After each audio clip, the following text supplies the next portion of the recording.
एक समय की बात है। एक छोटे से द्वीप यानी आइलैंड पर 12 साल का एक लड़का रहता था जिसका नाम था हवाई।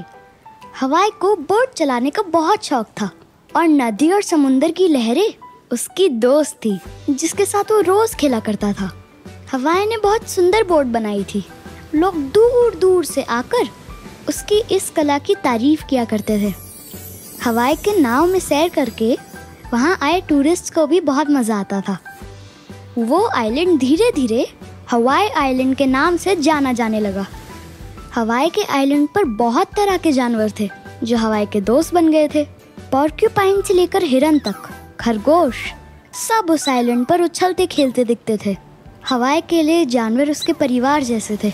एक दिन हवाई जंगल में शिकार कर रहा था। तभी उसको लगा जैसे उसके पैर पर किसी ने काटा हो। उसने उस जानवर के पैरों के निशान का पीछा किया और जब वो उस जगह पहुंचा तो देखकर चीखने लगा।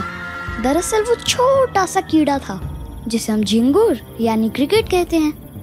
ये वो कीड़े होते हैं जिनकी आवाजें घुंघरू जैसी अंधेरे में सुनाई देती हैं। हवाई को झिंगुर से इतना डरता देख सभी जानवर हंसने लगे।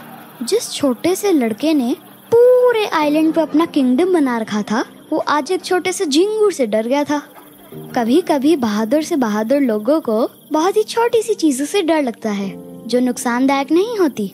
जरूरी नहीं जंगल में रोज शिकार करने वाले आदमी को किसी चीज का डर ही ना हो।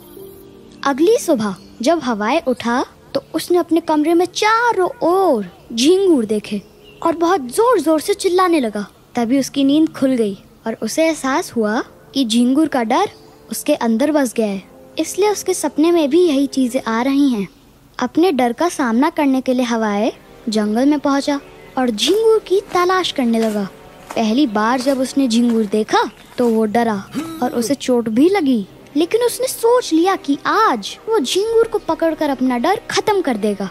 बहुत मेहनत और चोट खाने के बाद आखिर हवाई ने अपने डर पर काबू कर ही लिया और झिंगुर को पकड़ लिया।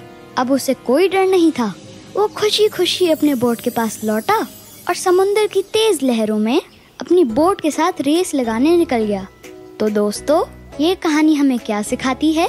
ये सिखाती है कि डर को हमें कभी भी अपने ऊपर हावी नहीं होने देना चाहिए, वरना हमारे आसपास के हर चीज से हमें डर लगने लगेगा। हिम्मत करो और लड़ो।